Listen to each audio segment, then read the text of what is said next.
हाँ, welcome back जनता। Last time हम लोग पढ़ रहे थे standing wave on a clamped string थी ना। क्लैम्ड आप लोगों को याद होगा, क्लैम मतलब मैं एक ऐसा पॉइंट बोल रहा था जो फिक्स करके रखा हुआ है, आ रही है उसमें। और सर ऐसा पॉइंट स्टैंडिंग वेव में जो फिक्स रहता है उसको हम लोग क्या बोलते हैं सर? नोड बोलते हैं। और ऐसा पॉइंट स्टैंडिंग वेव में जिसका मैक्सिमम डिस्प्लेसमेंट होता है उसको हम बोलते थे एंटी नोड। आ रही ना बात में? ठीक है, तो मैंने आपको बताया था कि जब मैं स्ट्रिंग का केस पढ़ रहा हूं तो यूजुअली हम लोग दो टर्म्स देखते हैं, या तो हम लोग क्लैम्ड देखेंगे या फिर फ्री एंड देखेंगे। क्लैम्ड मतलब फिक्स मतलब नोड के समान बिहेव कर रहा हूँ, और अगर मेरे पास फ्री एंड है तो वो मेरे पास एंटी नोड के समान बिहेव कर रहा हूँ। ठीक है, जिसमें मैंने एक लाइट रिंग से उसको बांध दिया था। समझ बात? ठीक है, तो जब भी मैं standing wave on a claimed string या फिर standing wave on a string की बात करता हूँ तो यूजुअली क्वेश्चंस में आपके पास दो टर्म्स दिए जा सकते हैं, या तो क्लैम्ड दिया जाएगा या फिर फिक्स बोलते हैं उसको। ठीक है, या तो आपके पास सिचुएशन में क्लैम्ड दिया जाएगा मतलब फिक्स, जिसको अपन लोग नोड फॉर्मेशन देख रहे थे, या फिर आपके पास फ्री एंड दिया जाएगा जिसको अपन लोग एंटी नोड फॉर्मेशन देख रहे थे। ठीक है ना, चलिए बोलो। ठीक है, तो हम लोगों ने देखा था कि जब मैं standing wave on a string की बात कर रहा हूं, ठीक है, जब मैं standing wave on a string की बात कर रहा हूं तो यूजुअली हम लोग दो केसेस पढ़ते हैं। पहला केस जिसमें both the ends are clamped, दूसरा केस जिसमें one end is clamped and the other end is free. समझ में आ रही ना बात? ठीक है, तो यूजुअली हम लोग standing wave on a string में हम लोग दो सिचुएशन पढ़ते हैं। पहली सिचुएशन जिसमें मेरे पास दोनों एंड्स क्लैम्ड है, ठीक है, और दूसरी सिचुएशन जिसमें मेरे पास एक एंड क्लैम्ड है and the other end is free to move.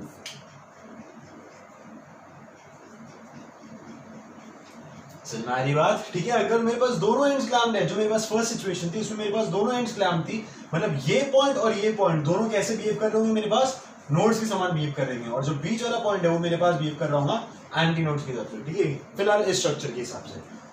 ठीक है, तो मुझे समझ में आ गया कि जब बोथ एंड क्लैम्ड है तो बीच में एंटी नोड बन रहा है, बीच में नोड बन रहा है, वो सब तो बात की बात है। ठीक है, अगर एक लूप है तो बीच में एंटी नोड बन रहा है, अगर दो लूप है तो दो एंटी नोड और एक और नोड बन रहा होता। ठीक है, जो अपन लोगों ने पिछले क्लास में देखा था केसेस। ठीक है ना, बट हमको ये याद रखना पड़ रहा था अगर दोनों एंड क्लैम्ड है मतलब ये दोनों एंड तो नोड के समान बिहेव कर ही रहे होंगे, चाहे बीच में एंटी नोड आ रहा हो या फिर नोड आ रहा हो। ठीक है, ऑन दी अदर हैंड अगर मेरे पास एक एंड क्लैम्ड है and the other end is free to move, तो उससे हमको क्या समझ में आया था कि जो एंड क्लैम्ड है वो नोड के समान बिहेव कर रहा होगा, और जो एंड फ्री है वो मेरे पास एंटी नोड के समान बिहेव कर रहा होगा। समझ में आई ना बात? ठीक है,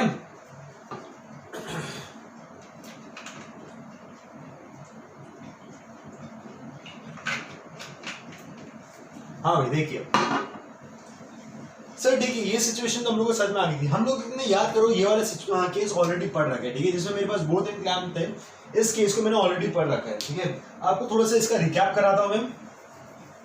सर क्या हो रहा था जब बोथ एंड क्लैम्ड थे, तो उस सिचुएशन में मेरे पास क्या हो रहा था? देखो देखते क्या हो रहा है। जब दोनों एंड्स क्लैम्ड है मेरे पास, आरियस में, ठीक है, तो मैंने आपको बताया था इसमें हम लोगों ने देखा था मोड ऑफ ऑसिलेशन। ठीक है, जिसमें हमने सबसे पहले देखा था फंडामेंटल मोड।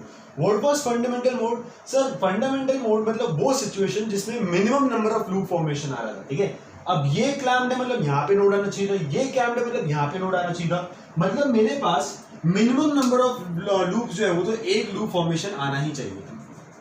एक लूप फॉर्मेशन तो मेरे पास आना ही चाहिए था, और एक लूप मतलब कितना डिस्टेंस होता है मेरे पास? Lambda by 2। ठीक है, अब मान के चलो कि स्ट्रिंग की लेंथ थी मेरे पास l, ठीक है, और एक होता है मेरे पास लूप लैम्डा बाय 2 के बराबर, तो मैंने बोल दिया था l is equal to lambda by 2, तो यहाँ से लैम्डा आ गया था मेरे पास 2l। ठीक है, हम लोग को निकालना था फ्रीक्वेंसी। फ्रीक्वेंसी मेरे पास आई थी 1/2l under root of t by mu. Frequency मेरे पास आई थी 1/2l under root of t by mu. ठीक है, which was equal to v by lambda. ठीक है, आपको याद होगा ये फ्रीक्वेंसी जो मेरे पास आई थी 1/2l under root of t by mu, ये मेरे पास आया था v बाय लैम्डा से। ठीक है ना, चलिए अब ये जो फ्रीक्वेंसी आई है, ठीक है, ये जो फ्रीक्वेंसी आई है वो बोथ एंड क्लैम्प्स के मिनिमम नंबर ऑफ लूप पे आई थी। ठीक है, so this was the fundamental frequency for this situation। ठीक है, जब बोथ एंड क्लैम्प्ड है उसकी फंडामेंटल फ्रीक्वेंसी आई थी मेरे पास 1/2l under root of t by mu. ठीक है, जिसको मैंने f0 से डिनोट कर दिया। ठीक है, तो fundamental frequency was 1/2l under root of t by mu. ठीक है, अब फ्रीक्वेंसी l के हिसाब से कैसे वैल्यू कर दी है, टेंशन के हिसाब से कैसे वैल्यू कर दी है, लीनियर मास डेंसिटी के हिसाब से कैसे वैल्यू कर दी है, इसका आपको मैंने एग्जांपल बताया था, याद होगा आपको गिटार के हिसाब से। ठीक है ना, बहुत बढ़िया। ठीक है, तो ये फ्रीक्वेंसी को हम लोगों ने बोला था फंडामेंटल फ्रीक्वेंसी, इसी को हम लोगों ने बोला था फंडामेंटल फ्रीक्वेंसी और first harmonic. This frequency was known as fundamental frequency और फर्स्ट हार्मोनिक। फंडामेंटल फ्रीक्वेंसी क्यों? क्योंकि मेरे पास फंडामेंटल मोड की फ्रीक्वेंसी आ रही है, ठीक है। फंडामेंटल मोड मतलब मिनिमम नंबर ऑफ लूप जितने लग रहे थे, ठीक है। तो फंडामेंटल मोड की जो फ्रीक्वेंसी आ रही थी that was fundamental frequency. First harmonic का मतलब क्या था सर? हार्मोनिक मुझे बता रहा है कि फ्रीक्वेंसी जो आ रही है वो फंडामेंटल की कितने टाइम्स आ रही है, ठीक है। हार्मोनिक मुझे क्या बताता है कि आपके पास जो फ्रीक्वेंसी आ रही है वो फंडामेंटल फ्रीक्वेंसी के कितने टाइम्स आ रही है, ठीक है। अब फर्स्ट हार्मोनिक का मतलब मेरे पास जो फ्रीक्वेंसी आ रही है वो फंडामेंटल के 1 टाइम्स आ रही है। वो खुद एफ नॉट के लगा, हमारे पास एफ नॉट को खुद में 1 इंटू एफ नॉट लिख सकता था, इसी को मैं 1 इंटू एफ नॉट लिख सकता था, मतलब ये 1 टाइम्स ऑफ फंडामेंटल फ्रीक्वेंसी, ठीक है। That's why it is known as first harmonic, ठीक है। फिर इसके बाद हम लोगों ने नेक्स्ट सिचुएशन देखा था कि मेरे पास एक लूप है तो उससे एक ज्यादा कितने लूप फॉर्मेशन हो सकते थे? मेरे पास 2 लूप फॉर्मेशन, कुछ ऐसा सिचुएशन, ठीक है। अब क्योंकि दोनों इंच क्लैम्प्ड है, मतलब ये तो मेरे पास नोड के समान बिहेव कर रहे होंगे, और 2 लूप से मतलब मेरे पास बीच में एक और नोड आ रहा है, ठीक है। और कितने एंटी नोड्स? 2 एंटी नोड्स, समझा? ये चलो बढ़िया। इसलिए हम लोगों ने देखा था कि इसमें जो मेरे पास फ्रीक्वेंसी आ रही थी that was equal to 1/l under root of t/2। यहाँ पे मेरे पास फ्रीक्वेंसी आ रही थी 1/l under root of t/2, ठीक है। अब इस फ्रीक्वेंसी को हम लोगों ने f1 बोल दिया, ठीक है। इस फ्रीक्वेंसी को हम लोगों ने f1 बोल दिया, ठीक है। तो मेरे पास अगर मैं एक और लूप बढ़ा देता हूँ फंडामेंटल मोड से, अगर मैं एक और लूप बढ़ा देता हूँ, ठीक है, तो मेरे पास फ्रीक्वेंसी आ रही है 1/l under root of t/2। अच्छे से नोटिस करो, नेचर ऑफ फ्रीक्वेंसी सेम है, बस कांस्टेंट का डिफरेंस आ रहा है, ठीक है। ये मेरे पास 2f0 के बराबर है। कितने f0 के बराबर आ रहा था? 2f0, मतलब कितने times of fundamental frequency? 2 times of fundamental frequency, और उसी को हम लोग क्या बोलते हैं? हार्मोनिक। मतलब ये कौन सा हार्मोनिक होगा सर? सेकेंड हार्मोनिक, ये बोला जाएगा सेकेंड हार्मोनिक, ठीक है। या फिर इसका एक और नाम क्या दिया गया था? First overtone. ओवरटोन नाम सुन के लग रहा है मतलब कुछ ज्यादा है। फर्स्ट ओवरटोन मतलब एक ज्यादा, क्या एक ज्यादा? एक लूप ज्यादा, ठीक है।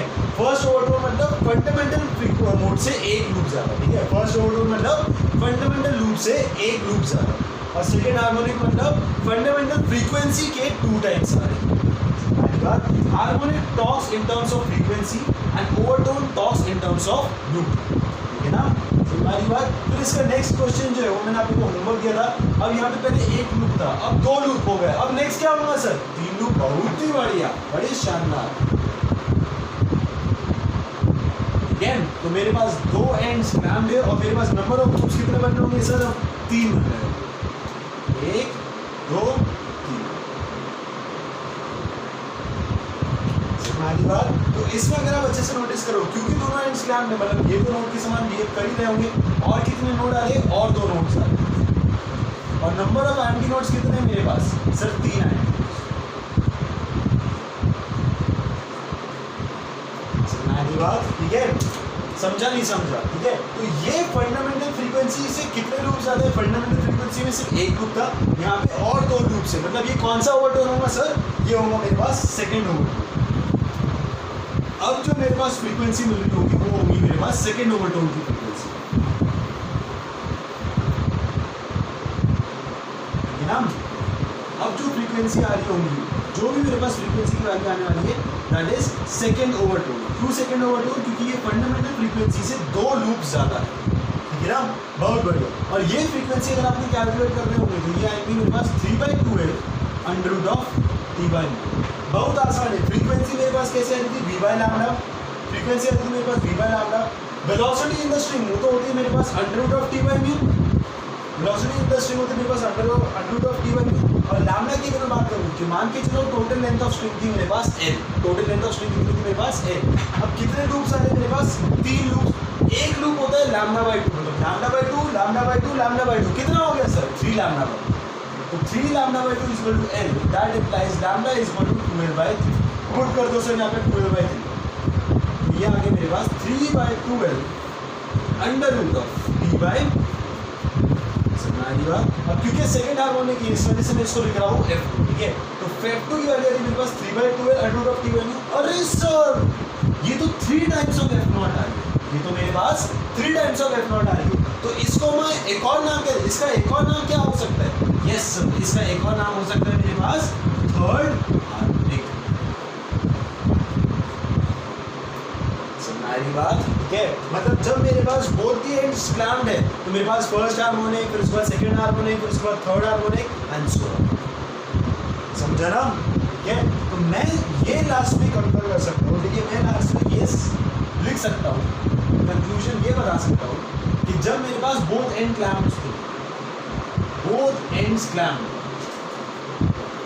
ठीक है, तो मेरे पास फंडामेंटल फ्रीक्वेंसी आ रही थी 1/2L under root of T by mu, ठीक है, और बाकी फ्रीक्वेंसीज जो है वो मेरे पास फंडामेंटल फ्रीक्वेंसी के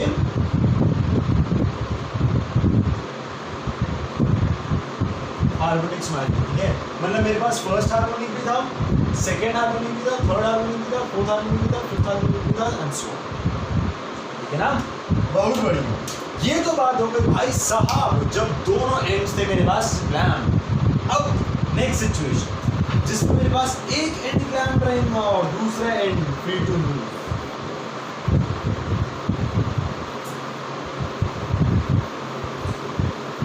जैसे कि मान के चलो मेरा हाथ ये क्लैम्प है, ये थोड़ी नहीं कि मेरा शोल्डर उखड़ के कहीं बाहर चले गया, ये यहीं पे फिक्स रहेगा, लेकिन वो हाथ कहीं पर भी जा सकता है। हमारी बात ठीक है, तो ये सिचुएशन देखिए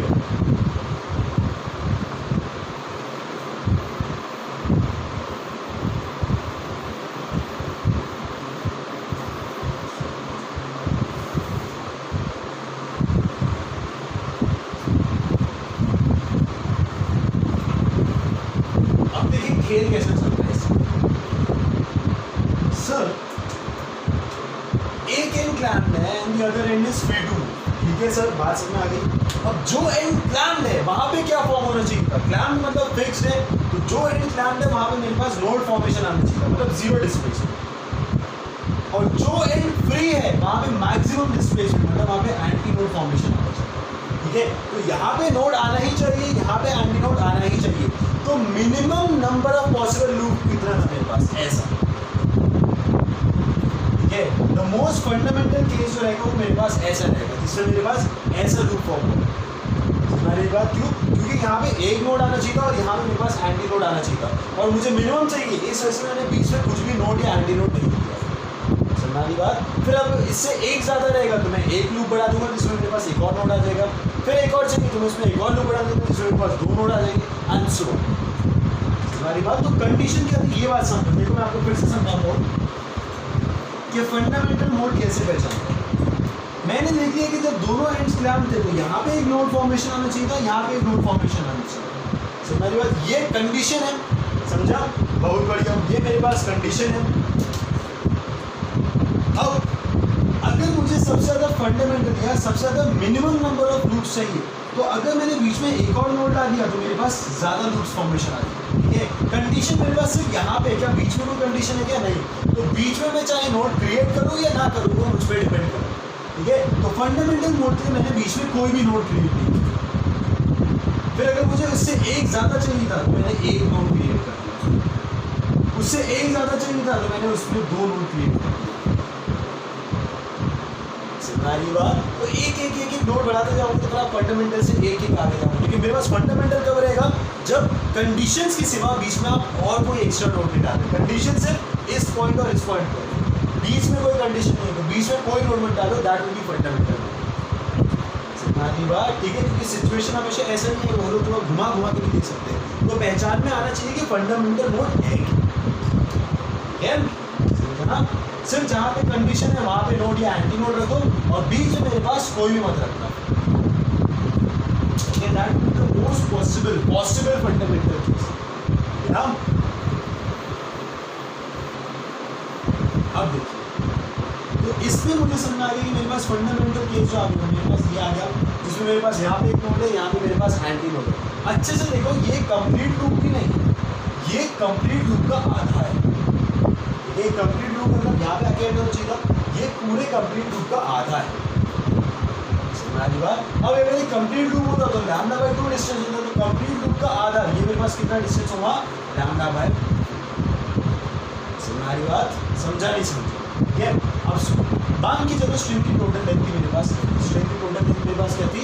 L। आप चाहते क्या हो? आप फ्रीक्वेंसी निकालना चाहते हो। क्या निकालना चाहते हो? फ्रीक्वेंसी निकालना चाहता हूँ और मुझे पता है सर फ्रीक्वेंसी होता है मेरे पास v बाय लैम्डा।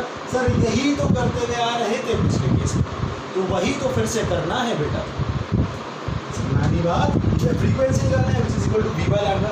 अब सर मुझे ये पता है कि वेलोसिटी इन स्ट्रिंग क्या होती है मेरे पास, velocity in string is under root of v by mu, ये चीज़ मुझे पता है, ठीक है।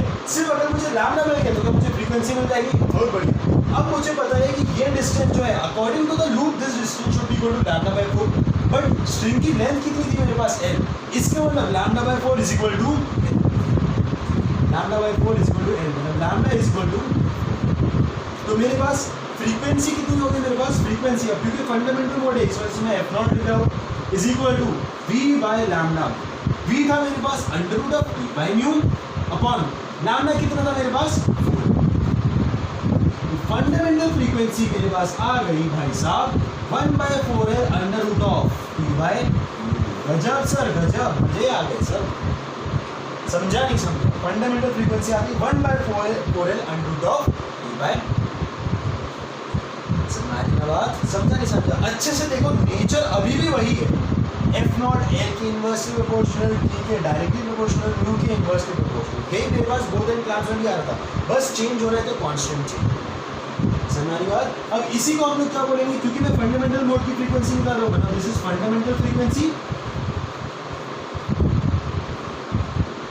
फंडामेंटल फ्रीक्वेंसी और अब ये मेरे पास फंडामेंटल फ्रीक्वेंसी बन गई है। अब ये मेरे पास फंडामेंटल फ्रीक्वेंसी, क्योंकि वो केस की फंडामेंटल कुछ और थी, तो जो first harmonic, second harmonic, third harmonic जो वहाँ पे लिख रहे थे वो उस सिचुएशन का first harmonic, second harmonic, third harmonic. अब हमको इस सिचुएशन का first harmonic, second harmonic, third harmonic समझा नहीं बात, समझा नहीं समझा, ठीक है। तो बोथ एंड क्लैम्प में फर्स्ट हार्मोनिक जो मेरे पास आ रहा था that was 1/2 L root of T by mu, second harmonic जो आ रहा था 1/l root of T by mu, third harmonic जो आ रहा था 3/2 L root of T by mu, वो उस सिचुएशन के था।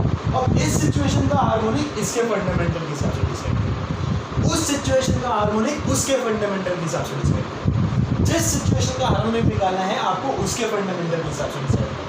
अब मेरे पास फंडामेंटल फ्रीक्वेंसी ये हो गई 1/4 under root of T by mu, और फिलहाल मेरे पास फ्रीक्वेंसी यही आ रही है, इसको मैं 1 into f नॉट लिख सकता हूँ, इसको मैं 1 into f नॉट लिख सकता हूँ। This should be known as fundamental frequency और फर्स्ट हार्मोनिक, और first harmonic for this case, और first harmonic for this case. That was the first harmonic for that case. This is the first harmonic for this case. ठीक है, harmonic आपको बस ये बता रहा है कि जिस सिचुएशन की आप बात कर रहे हो, जिस सिचुएशन की आप बात कर रहे हो उसके कितने टाइम्स फंडामेंटल फ्रीक्वेंसी आ रही है। हमारी बात हार्मोनिक आपको क्या बता रहा है कि जिस भी सिचुएशन की आप बात कर रहे हो उसके कितने टाइम्स फंडामेंटल फ्रीक्वेंसी आ रहा है। हमारी बात समझा नहीं समझा, ठीक है। तो किसी और का हार्मोनिक किसी और के हिसाब से, इसका हार्मोनिक इसके हिसाब से, समझा ना, ठीक है। चलो बहुत बढ़िया, ठीक है। तो फंडामेंटल फ्रीक्वेंसी का फर्स्ट हार्मोनिक मेरे पास कितना आ गया, f not equal to 1/4 under root of T by mu. अब फंडामेंटल मोड से आगे बढ़ना है तो मैं क्या करता हूँ, एक लूप ऐड करूँगा। मैं क्या करूँगा, एक लूप ऐड करूँगा। चलो भाई एक लूप ऐड करके देखते हैं। ये था सर मेरे पास एक एंड प्लान, ये था सर मेरे पास एक एंड फ्री। तो अगर मैं पहले यहाँ पे देखूँ तो मेरे पास सिर्फ आधा लूप था, अब एक और आधा लूप होना चाहिए। अब मेरे पास एक और आधा लूप होना चाहिए, कुछ ऐसा।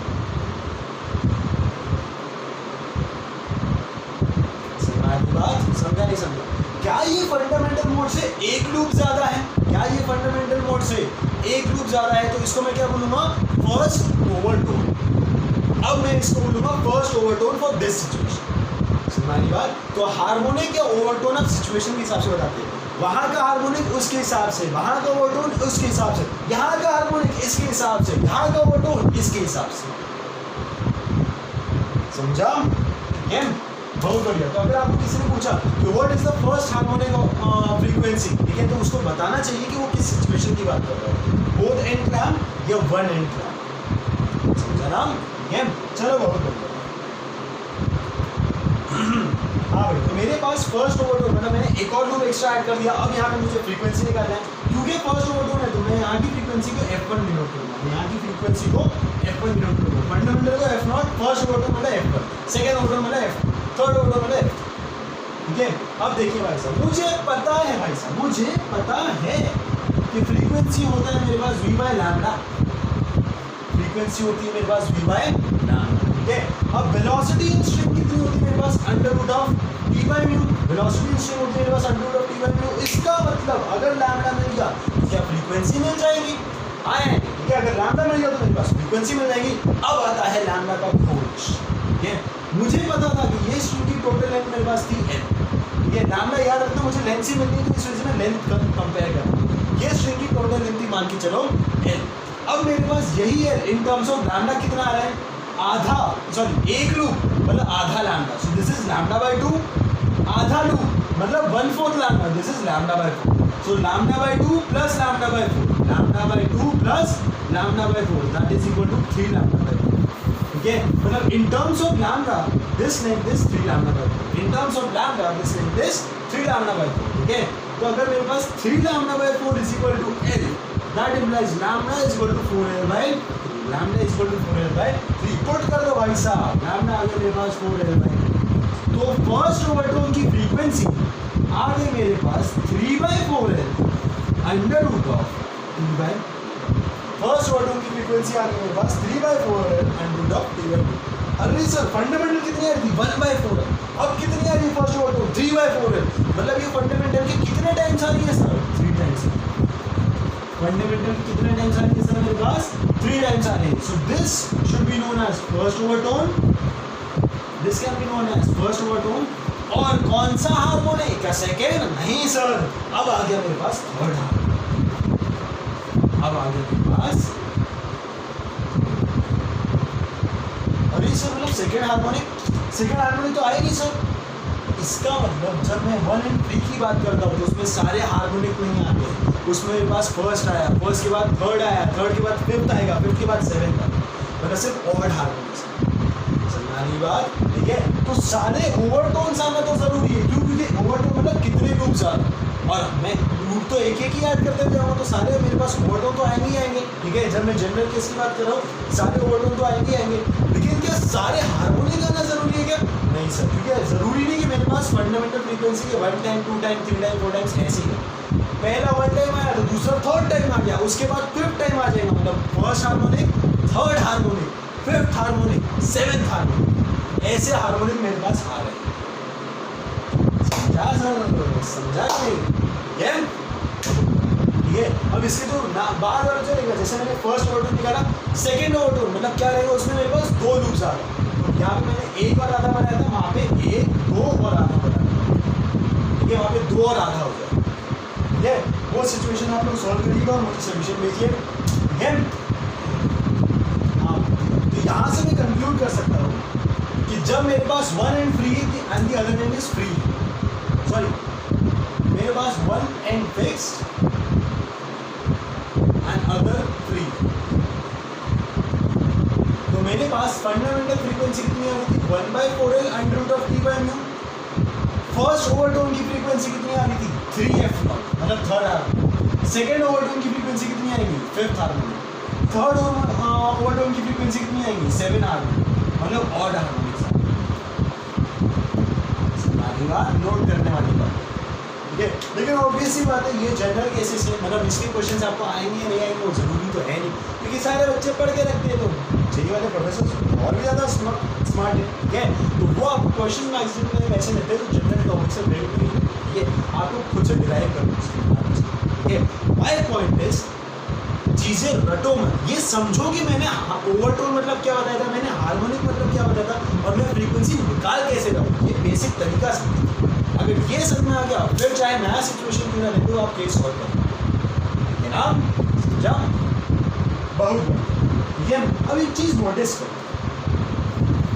एक चीज़ नोटिस करो, चाहे बोथ एंड क्लैम्ड हो, चाहे और फरमा रहे हो, चाहे चाहे बोथ एंड क्लैम्ड हो या एक एंड क्लैम्ड एंड दूसरा एंड फ्री हो, बोथ एंड क्लैम्ड हो या एक एंड क्लैम्ड दूसरा एंड फ्री हो, मेरे पास मल्टीपल ऑफ फंडामेंटल फ्रीक्वेंसी है, मेरे पास जो भी फ्रीक्वेंसीज आती है वो मल्टीपल ऑफ फंडामेंटल फ्रीक्वेंसी है, ठीक है। जैसे कि अगर मैं बोथ एंड क्लैम्ड की बात करता हूँ, जैसे कि मैं बोथ एंड क्लैम्प की बात कर रहा हूँ और मान के चलो मेरे पास फंडामेंटल फ्रीक्वेंसी आ रही थी 10 हर्ट्ज। मेरे पास फंडामेंटल फ्रीक्वेंसी कितनी आ रही थी 10 हर्ट्ज। तो फर्स्ट ओवरटोन की फ्रीक्वेंसी कितनी आ रही होगी, याद करो बोथ एंड क्लैम्प्स मतलब सारे हार्मोनिक आ रहे हैं, ठीक है। तो अगर फंडामेंटल फ्रीक्वेंसी 10 हर्ट्ज तो जो F1 फर्स्ट ओवरटोन आ रहा था वो 2 टाइम्स ऑफ फंडामेंटल फ्रीक्वेंसी मतलब सेकंड हार्मोनिक आ रहा था, तो that will be equal to 2 into F0 मतलब 20 हर्ट्ज।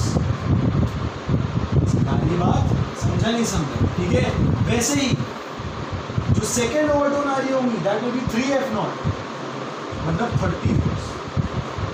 तो मेरे पास कौन सी फ्रीक्वेंसी पॉसिबल होगी, 10 hertz, 20 hertz, 30 hertz, 40 hertz, 50 hertz, 60 hertz, 70 hertz, 80 hertz, 90 hertz, 100 hertz and so on. हमारी बात, इसका मतलब मेरे पास जो फ्रीक्वेंसीज पॉसिबल है, मेरे पास जो फ्रीक्वेंसीज पॉसिबल है वो मल्टीपल ऑफ फंडामेंटल फ्रीक्वेंसी है जो फिलहाल 10 हर्ट्ज मैंने बता रखा था, ठीक है। मतलब मेरे पास जो फ्रीक्वेंसीज पॉसिबल है वो मल्टीपल ऑफ 10 हर्ट्ज आ रही है। इसका मतलब अगर मान के चलो मैं चाहता हूँ कि मेरी फ्रीक्वेंसी 15 हर्ट्ज आनी चाहिए, अगर मैं मान के चलो मैं एक्सपेरिमेंट में 15 हर्ट्ज लाना चाहता हूँ तो क्या वो पॉसिबल था? 10 के बाद डायरेक्ट 20 पॉसिबल, लेकिन क्या 15 पॉसिबल था क्या? इसका मतलब जब आप ऐसी सिचुएशन पढ़ रहे हो बोथ एंड क्लैम्प या वन एंड क्लैम्प, उसमें सारी पॉसिबल फ्रीक्वेंसीज जो है वो नहीं आती, सिर्फ कुछ चुनिंदा फ्रीक्वेंसीज पॉसिबल। हमारी बात, उसमें सारी पॉसिबल फ्रीक्वेंसीज लाना पॉसिबल, समझा नहीं समझा, ठीक है। So multiple of fundamental frequency आएंगे, वो डिपेंड करता है कि फंडामेंटल फ्रीक्वेंसी कितनी थी, उस पर डिपेंड करेगा कि कौन सी फ्रीक्वेंसीज पॉसिबल।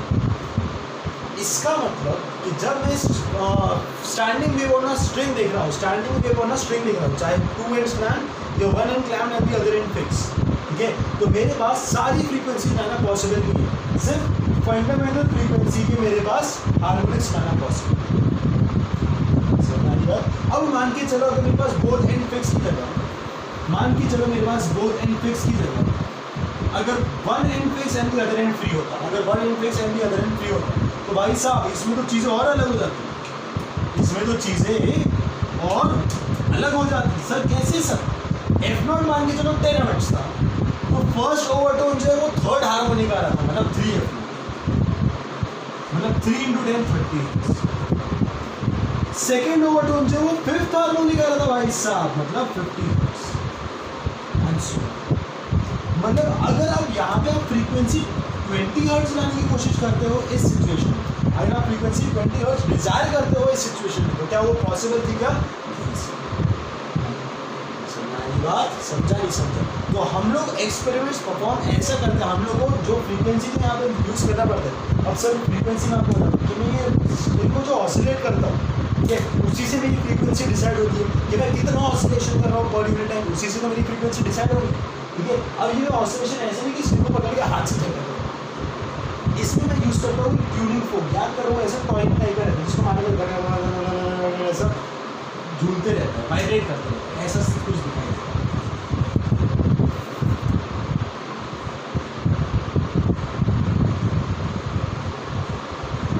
ऐसा फोक टाइप का हो जिसको अगर आप मारते हो ये चीज़ जो है वाइब्रेट करती है, ठीक है, ये आपस में ऐसे वाइब्रेट करती है, इसको अपन बोलते हैं ट्यूनिंग फोक।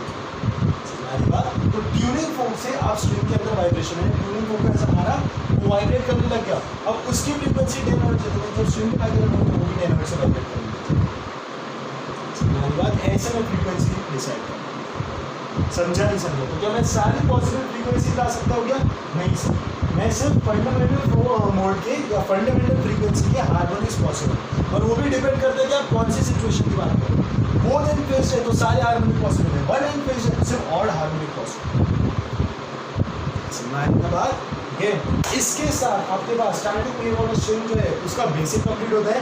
अब इसके हम लोग आपको एप्लीकेशन पढ़ाएंगे और अपना चैप्टर यहीं पे खत्म हो जाएगा। होपफुली सिचुएशन बढ़िया समझ में आ रही है, मजे आ रहे होंगे जिंदगी में, ठीक है। चलिए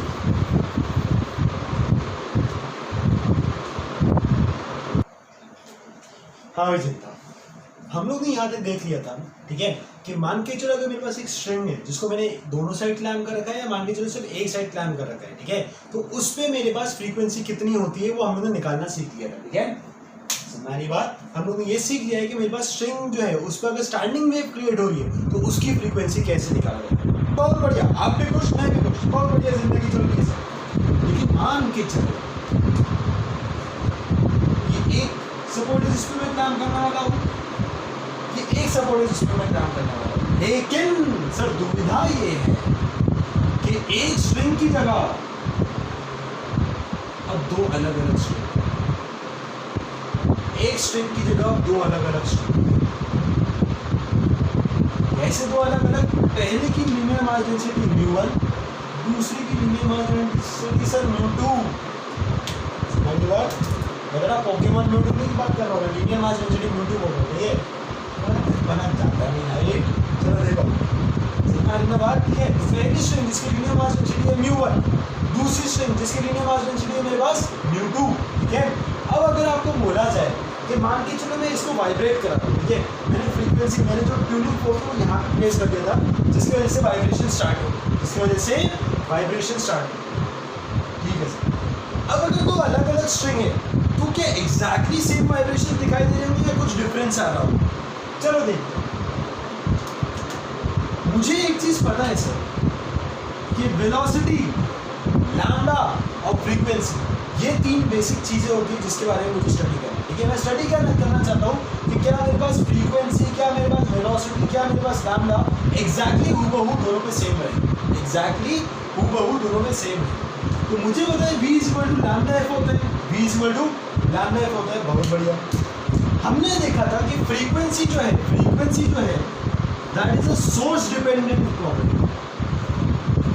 frequency was a source dependent property. जैसे मैंने ट्यूनिंग फोर्क यहाँ पे रखा था तो उसकी वजह से यहाँ पे स्टैंडिंग वेव फॉर्मेशन आ गया था और वही फॉर्मेशन मुझे आगे दिखाई दे रही है, ठीक है। तो मतलब सोर्स तो दोनों का एक ही है, सोर्स का दोनों का एक ही है। अब क्योंकि फ्रीक्वेंसी सोर्स डिपेंडेंट है, मतलब स्ट्रिंग 1 और स्ट्रिंग 2 की फ्रीक्वेंसी सेम होनी चाहिए, स्ट्रिंग 1 और स्ट्रिंग 2 की फ्रीक्वेंसी सेम होनी चाहिए। ये बात समझ आ गई, क्योंकि फ्रीक्वेंसी एक सोर्स डिपेंडेंट प्रॉपर्टी है और ऑसिलेशन आ किसकी वजह से रहे? वो ट्यूनिंग फोर्क की वजह से। तो इसके ऑसिलेशन में ट्यूनिंग फोर्क की वजह से है, इसके ऑसिलेशन में ट्यूनिंग फोर्क की वजह से। पहली बात, इसका मतलब दोनों का माय बाप एक, तो दोनों की फ्रीक्वेंसी सेम। बहुत उसके सिवा velocity in the string, velocity in the string की बात करूं तो मुझे पता है कि वेलोसिटी होती है √T1, वेलोसिटी ऑफ वेव होती है मेरे पास √T1, ठीक है। अब जहाँ भी मेरे पास दोनों स्ट्रिंग कनेक्टेड है, मैं उस पॉइंट की एफबीडी बनाता हूँ, तो जितना टेंशन भाई साहब यहाँ, उतना ही टेंशन भाई साहब वहाँ। मतलब जितना टेंशन स्ट्रिंग 1 में है उतना टेंशन स्ट्रिंग 2 में, क्योंकि ये मासलेस पॉइंट है और मासलेस पॉइंट मेरे पास हमेशा नेट फोर्स कितना होना चाहिए? टेंशन जीरो करने के लिए जितना टेंशन यहाँ उतना ही टेंशन वहाँ। दोनों के टेंशन सेम है लेकिन दोनों का म्यू अलग है, एक का μ1 एक का μ2।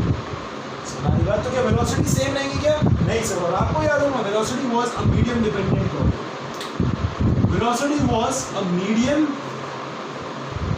Dependent property. तो अगर वेलोसिटी मीडियम डिपेंडेंट प्रॉपर्टी तो क्या मीडियम सेम था क्या? नहीं भाई साहब। तो क्या वेलोसिटी सेम रहेगी? नहीं भाई साहब। So velocity is not. Lambda जो है वो कुछ यहाँ कुछ वहाँ, हमारी बात लैम्डा कुछ यहाँ लैम्डा कुछ वहाँ। मतलब लैम्डा जो है वो एक ऐसी प्रॉपर्टी है जो सोर्स पे भी डिपेंड करने वाला है, जो मीडियम पे भी डिपेंड करना है। वेलोसिटी के हिसाब से मीडियम पे डिपेंड कर रहा है, फ्रीक्वेंसी के हिसाब से सोर्स पे डिपेंड कर रहा है, ठीक है। क्योंकि मैं लैम्डा को लिख सकता हूँ v/f, तो v में मीडियम डिपेंडेंसी आ रही है, फ्रीक्वेंसी में सोर्स डिपेंडेंसी आ रही है, मतलब लैम्डा में दोनों डिपेंडेंसी है, ठीक है। तो अब सोर्स तो दोनों के लिए सेम है, लेकिन क्या मीडियम सेम था क्या? नहीं सर। क्या लैम्डा सेम रहेगा क्या? नहीं सर। तो लैम्डा शुड आल्सो बी। अच्छा सर, तो हमने ये कंक्लूड कर दिया कि वेवलेंथ दोनों की सेम नहीं रहेगी, फ्रीक्वेंसी दोनों की सेम नहीं रहेगी, लेकिन क्या फ्रीक्वेंसी तो वेलोसिटी दोनों की सेम नहीं रहेगी, लेकिन फ्रीक्वेंसी दोनों की सेम रहना चाहिए। हमारी बात समझा नहीं सकती, ठीक है। अब इसी का खेल हमारी बात क्या? देखो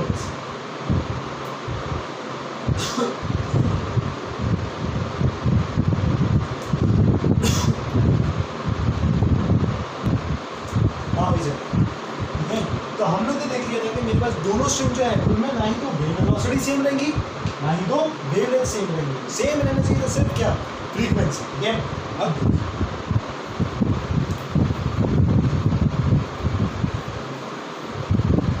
मैंने मान लिया था, मान के चलो फर्स्ट मीडियम की वेवलेंथ लीनियर मास डेंसिटी थी मेरे पास μ1, सेकंड मीडियम की लीनियर मास डेंसिटी थी मेरे पास, ये मान के चलो फर्स्ट स्ट्रिंग की लेंथ है मेरे पास L1 और सेकंड स्ट्रिंग की लेंथ है मेरे पास M। अब दोनों वे से मुझे पता है कि दोनों स्ट्रिंग्स में मेरे पास फ्रीक्वेंसी सेम होनी चाहिए। ठीक है, तो मैंने मान लिया कि मान के चलो इसमें मेरे पास कुछ n लूप्स फॉर्म हो रहे होंगे। कितने लूप्स फॉर्म हो रहे होंगे? n loops. और इसमें मेरे पास कुछ n लूप्स फॉर्म हो रहे हैं क्योंकि मेरे पास ना ही तो लेंथ सेम है ना ही तो μ1 μ2 सेम है, ऐसे कुछ इन्फॉर्मेशन तो दिया नहीं है। ठीक है, तो मैंने मान लिया कि मेरे पास इसमें कुछ n लूप्स फॉर्म हो रहे हैं, इसमें मेरे पास कुछ m लूप्स फॉर्म हो रहे हैं। मतलब मुझे सिचुएशन कुछ ऐसे दिखाई दे, दिस इज n लूप्स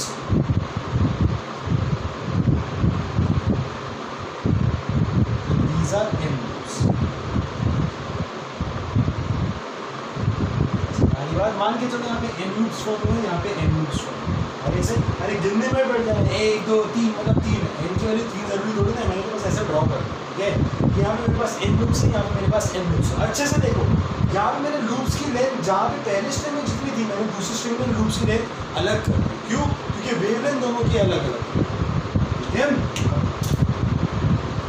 अगर यहाँ पे मेरे पास n लूप्स फॉर्म, मुझे पता है कि फ्रीक्वेंसी जो है, ठीक है, फ्रीक्वेंसी होती है मेरे पास v बाय लैम्डा और वेलोसिटी होती है मेरे पास √t बाय म्यू, और लैम्डा जो है मुझे निकालना पड़ेगा। ठीक है, अब दोनों स्ट्रिंग की अगर मैं बात करता हूँ, दोनों स्ट्रिंग में क्या मेरे पास टेंशन सेम रहेगा? बिल्कुल सेम रहेगा। ठीक है, लेकिन दोनों स्ट्रिंग में मेरे पास म्यू की वैल्यू डिफरेंट।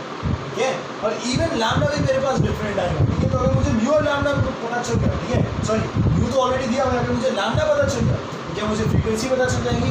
बहुत। अब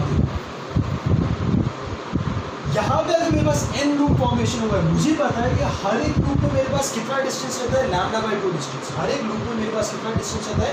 λ/2। तो पहले वाले स्ट्रिंग में मान लीजिए जो वेवलेंथ है उसको मैं λ1 बोल रहा हूँ, दूसरे वाले स्ट्रिंग में जो मेरे पास वेवलेंथ है उसमें λ2 बोल रहा हूँ। ठीक है, तो अगर मेरे पास यहाँ पे n लूप्स फॉर्म हो रहे हैं तो यहाँ पे टोटल लेंथ कितनी होगी मेरे पास? n λ1/2। यहाँ पे m लूप्स फॉर्म हो रहे हैं तो यहाँ पे कितनी लेंथ होगी मेरे पास? n λ2/2। अरे लेकिन सर ये वाली लेंथ तो L1 थी, इसका मतलब n λ1/2 is equal to L1, that implies λ1 is equal to 2L1 upon N। Similarly m λ2/2 is equal to L2, that implies λ2 is equal to 2L2 upon। क्या λ1 मिल गया? बिल्कुल मिल गया। क्या λ2 मिल गया? बिल्कुल मिल गया। तो क्या मुझे फ्रीक्वेंसीज मिल जाएंगी? बिल्कुल मिल जाएंगी सर। तो मैं बोल सकता हूँ कि फर्स्ट स्ट्रिंग की जो फ्रीक्वेंसी है f1 that is equal to v1 by λ1। ठीक है, v1 is √t by μ1 upon λ1 कितना आता है मेरे पास? 2L1 upon n। तो ये मेरे पास हो गया n by 2L1 √t bye μ। यहाँ पे मेरे पास m लूप फॉर्मेशन आ रहे हैं, तो यहाँ पे मैं बोल सकता हूँ f2 is equal to, similarly f2 मेरे पास क्या आ जाएगा? m upon 2L2 √t by, मतलब फर्स्ट स्ट्रिंग की फ्रीक्वेंसी f1, सेकंड स्ट्रिंग की फ्रीक्वेंसी f2, ये मुझे पता चल गया। ठीक है, तो अगर मैं f1 और f2 का रेशियो लेता हूँ f1 अपॉन f2, ठीक है, that will be equal to n by 2L1 √t by μ1 upon n by 2L2 upon √t by I इसमें। लेकिन सर तो दोनों स्ट्रिंग में मेरे पास फ्रीक्वेंसी तो सेम होनी चाहिए थी।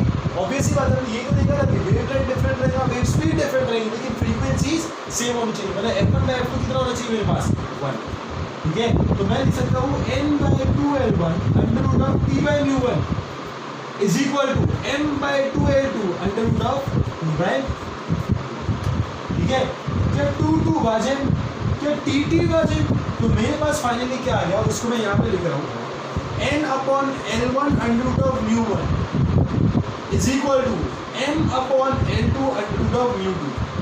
तो n बाय m मेरे पास कितना आ गया L1 by L2 under root of U1 by n by m आ गया मेरे पास L1 by L2 under root of U1 by U2 और nm था क्या मेरे पास n and m were the number of loops n and m were the number of loops। अच्छा अब यहाँ पे जो नंबर ऑफ लूप्स है वो भी एक परफेक्ट नंबर होना चाहिए, परफेक्ट इंटीजर होना चाहिए। यहाँ पे जो नंबर ऑफ लूप्स है वो भी मेरे पास एक परफेक्ट इंटीजर होना चाहिए, मतलब n बाय n जो है मेरे पास इंटीजर बाय इंटीजर फॉर्म का होना चाहिए। मतलब ये पूरी value integer by integer form में होनी चाहिए। ठीक है, जैसे कि मान के चलो अगर मेरे पास ये रेशियो है L1 by L2 under of U1 by U2, अगर ये मेरे पास 4/3 आ गया फॉर एग्जांपल, मान के चलो इसकी वैल्यू आ गई मेरे पास 4/3, मतलब n बाय n की वैल्यू कितनी होगी मेरे पास 4/3। हमारी बात समझा नहीं समझा? इसका मतलब अगर दोनों को साथ साथ में ऑसिलेट करना है, दोनों को साथ साथ में ऑसिलेट करना है, तो जो नंबर ऑफ लूप फॉर्मेशन आ रहा है, जो नंबर ऑफ लूप फॉर्मेशन आ रहा है वो 4/3 के रेशियो में होना चाहिए। ठीक है, जैसे कि अगर n की वैल्यू 4 है तो m की वैल्यू 3 होनी चाहिए, अगर m की वैल्यू 8 है तो n की वैल्यू 6 होना चाहिए, अगर n की वैल्यू मान के चलो 12 है तो n की वैल्यू 9 होनी चाहिए एंड सो ऑन। सारी बात समझा नहीं समझा? इसका मतलब जब मेरे पास दो अलग अलग स्ट्रिंग्स आपस में अटैच्ड है, दो अलग अलग स्ट्रिंग्स आपस में अटैच्ड है, ठीक है, तो वो अगर साथ में ऑसिलेट करना चाहते हैं, वो मिलजुल के अगर ऑसिलेट करना चाहते हैं, ठीक है, तो उनके नंबर ऑफ लूप्स में कुछ एक स्पेसिफिक रेशियो है और वो उसी रेशियो में साथ साथ ऑसिलेट करते हैं, वो उसी रेशियो में साथ साथ ऑसिलेट करता है। वही रेशियो क्यों? ताकि दोनों की फ्रीक्वेंसी सेम रहे, वही रेशियो इस वजह से रहेगा ताकि दोनों की फ्रीक्वेंसीज सेम हो। हमारी बात ठीक है? So this was a composition of two strings. हमारी बात ध्यान देखिए ठीक है, बड़े आसान से क्वेश्चन में डालेंगे अपने पास रिजल्ट्स सामने आते हैं। ठीक है, वो अपन लोग आगे देखेंगे। ये ऐसे क्वेश्चंस देखो।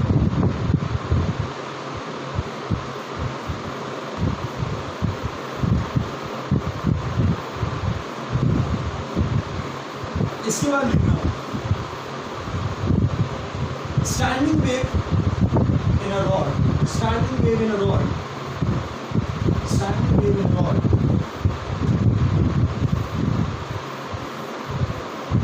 clamped somewhere in between, standing wave in a rod clamped somewhere in between। ठीक है, तो अगर एक स्ट्रिंग दी गई है तो उसकी फ्रीक्वेंसी क्या होनी चाहिए, अगर दो स्ट्रिंग साथ में जोड़ी हुई है तो उसकी फ्रीक्वेंसी क्या होनी चाहिए, ये सारी चीज़ हम लोग निकाल सकते हैं। ठीक है, अब standing wave in a rod clamped somewhere in between, इसका मतलब समझोगे। मान के चलो मेरे पास एक रॉड जिसकी लीनियर मास मेरे पास, अब उस रॉड को मैं एंड्स पे क्लैम्प करने की जगह मान के चलो मैंने उसको बीच में क्लैम्प किया, ठीक है, यहाँ पे मैंने उसको होल्ड कर दिया। ये जहाँ पे भी होल्ड करके रखा है वो पॉइंट कैसे एक्ट करना चाहिए सर, वो पॉइंट नोड के समान एक्ट करना चाहिए। वो पॉइंट कैसे एक्ट करना चाहिए, नोड के समान एक्ट करना चाहिए। मतलब इस बार नोड एंड्स पे नहीं, इस बार नोड यहाँ पे आ रहा है। ठीक है, तो कंडीशन हमारी बीच में आ रही है। ठीक है, कि नोड यहाँ फॉर्म होना चाहिए। अब अच्छे से देखो, ये जो एंड्स है यहाँ पे कोई क्लैम्प है क्या, नहीं। तो जब मेरे पास एंड्स क्लैम्प नहीं होते तो कैसे बिहेव कर रहे होते, फ्री एंड्स के समान। कैसे बिहेव कर रहे होते, फ्री एंड्स के समान। और फ्री एंड्स में क्या फॉर्मेशन आता है मेरे पास, एंटी नोड फॉर्मेशन। कैसा फॉर्मेशन, एंटी नोड फॉर्मेशन। हमारी बात तो मान के चलो मैंने बोल दिया कि फिलहाल इस सिचुएशन में इसको L/2 पे क्लैम्प करते हैं, कितने डिस्टेंस पे, L/2। ठीक है, तो मुझे पता है कि जहाँ पे क्लैम्प है वहाँ पे नोड होना चाहिए, और जहाँ पे मेरे पास फ्री एंड्स है वहाँ पे मेरे पास एंटी नोड होना चाहिए, वहाँ पे मेरे पास एंटी नोड होना चाहिए। मतलब ये एक एंटी नोड, ये एक एंटी नोड। ठीक है, मान के चलो दिस लेंथ वाज L/2। ठीक है, तो मुझे अगर सबसे ज़्यादा फंडामेंटल मोड ऑफ ऑसिलेशन चाहिए कि इस सिचुएशन, ठीक है, इस सिचुएशन में फंडामेंटल मोड ऑफ ऑसिलेशन क्या है, तो मुझे पता है यहाँ पे एंटी नोड, यहाँ पे नोड। फंडामेंटल मोड के लिए मैं बीच में और कोई नोड नहीं लाऊंगा, मतलब मेरे पास सिचुएशन है ऐसी।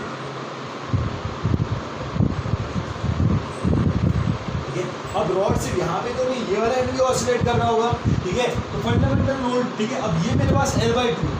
ठीक है, तो बाय सिमेट्री अगर मेरे पास ऐसा दिखाई दे रहा है तो वहाँ भी मेरे पास सेम सिचुएशन दिख रही है। ठीक है, कि फंडामेंटल मोड में मेरे पास बीच में यहाँ पर भी कोई नोड नहीं आता। ठीक है, क्योंकि एग्जैक्टली L/2। हाँ, कहीं और अगर आपने इसको प्लान कर रखा होता तो वो सिचुएशन थोड़ा सा डिफरेंट हो जाता, लेकिन उसको भी सॉल्व कर सकते। ठीक ठीक है, वो मैं आपको समझाऊँ। फिलहाल इस आसान केस को समझो। हमारी बात ठीक है कि अगर मैंने रॉड में बीच में क्लैम्प कर दिया है तो मेरे पास मोड ऑफ ऑसिलेशंस कैसे होगा, ठीक है। तो फंडामेंटल मोड हो गया कि मेरे पास जो कंस्ट्रेंट जो था कि बीच में नोड आना चाहिए, तो यहाँ पे एंटी नोड आना चाहिए, और बीच में कहीं अगर मैंने एक और नोड डाल दिया होता तो क्या वो फंडामेंटल मोड रहता क्या? नहीं। फंडामेंटल मोड पे जहाँ पे कंस्ट्रेंट है सिर्फ वहाँ पे नोड एंटी नोड डालो, बाकी पूरा फ्री।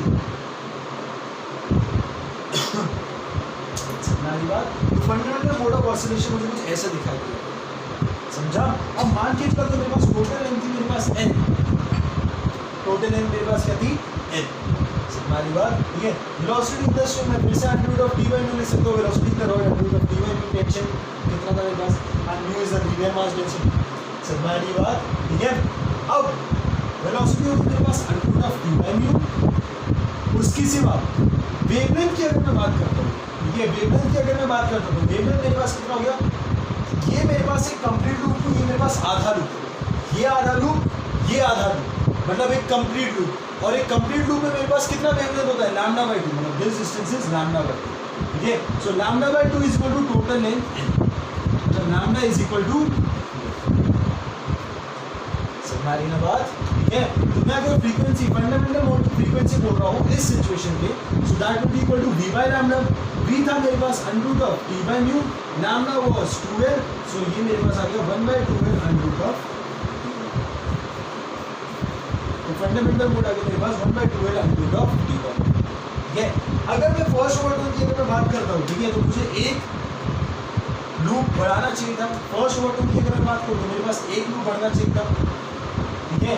तो यहाँ पे मेरे पास पहले आधा लूप था, तो एक लूप बढ़ना चाहिए, तो मेरे पास सिचुएशन कुछ ऐसे आती है।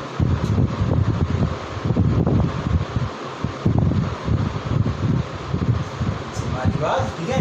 लेकिन जैसी सिचुएशन यहाँ पे सिमेट्री के हिसाब से सेम सिचुएशन वहाँ पे होनी चाहिए, तो इनफैक्ट मेरे पास एक लूप बढ़ा है, दो लूप बढ़ा है, दो लूप। हमारी ना बात समझा नहीं समझा? अगर मैं इस मोड की फ्रीक्वेंसी निकालने की कोशिश करता हूँ, अगर मैं इस मोड की फ्रीक्वेंसी निकालने की कोशिश करता हूँ, तो again frequency is equal to v by lambda.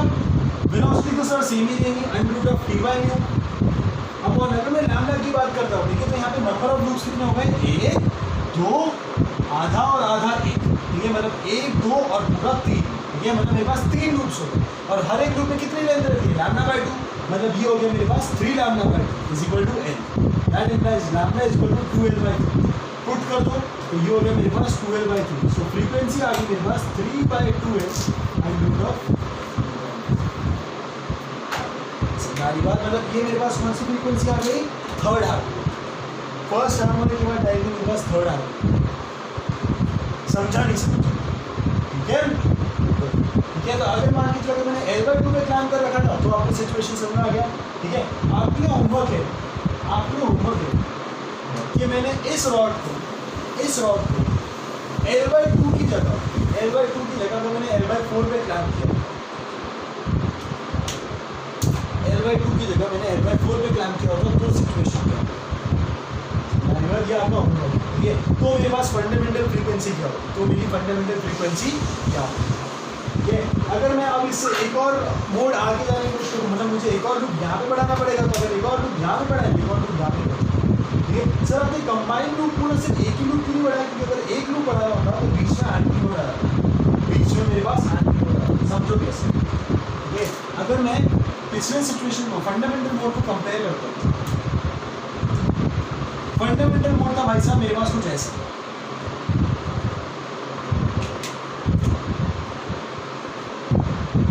एक मोड अगर मैं आगे बढ़ाने की कोशिश करता हूँ, तो मान लीजिए अगर मैंने ऐसे सिचुएशन से एक लूप बढ़ाने के लिए अगर मैं ऐसा कर दिया होता, तो मेरे पास बीच में एक node formation, sorry anti node formation आया, लेकिन यहाँ पे मेरे पास नोड होना चाहिए था। इस वजह से नोड फॉर्मेशन के लिए मैंने यहाँ पे एक लूप बढ़ाया, तो अगर यहाँ पे एक लूप बढ़ाया तो एक लूप यहाँ पे मजबूरी है सर, क्या करें? समझा? ठीक है। तो स्टैंडिंग वेव और रॉड आपको समझ में आ गई ये बात, ठीक है। इसके मैं आपको होमवर्क में 100 एग्जाम्पल्स भी प्रोवाइड करूँगा, ठीक है ना, और क्वेश्चंस भी आपको बढ़िया से प्रोवाइड करेंगे, लेकिन आपको तो प्रैक्टिस करना बहुत जरूरी है। नेक्स्ट क्लास में एक छोटा सा वैसे टॉपिक है रेजोनेंस, वो आपको इंट्रोड्यूस करेंगे और फिर स्टार्ट करते हैं हम लोग sound. Tata bye bye, Shaba खैर, मिलते हैं।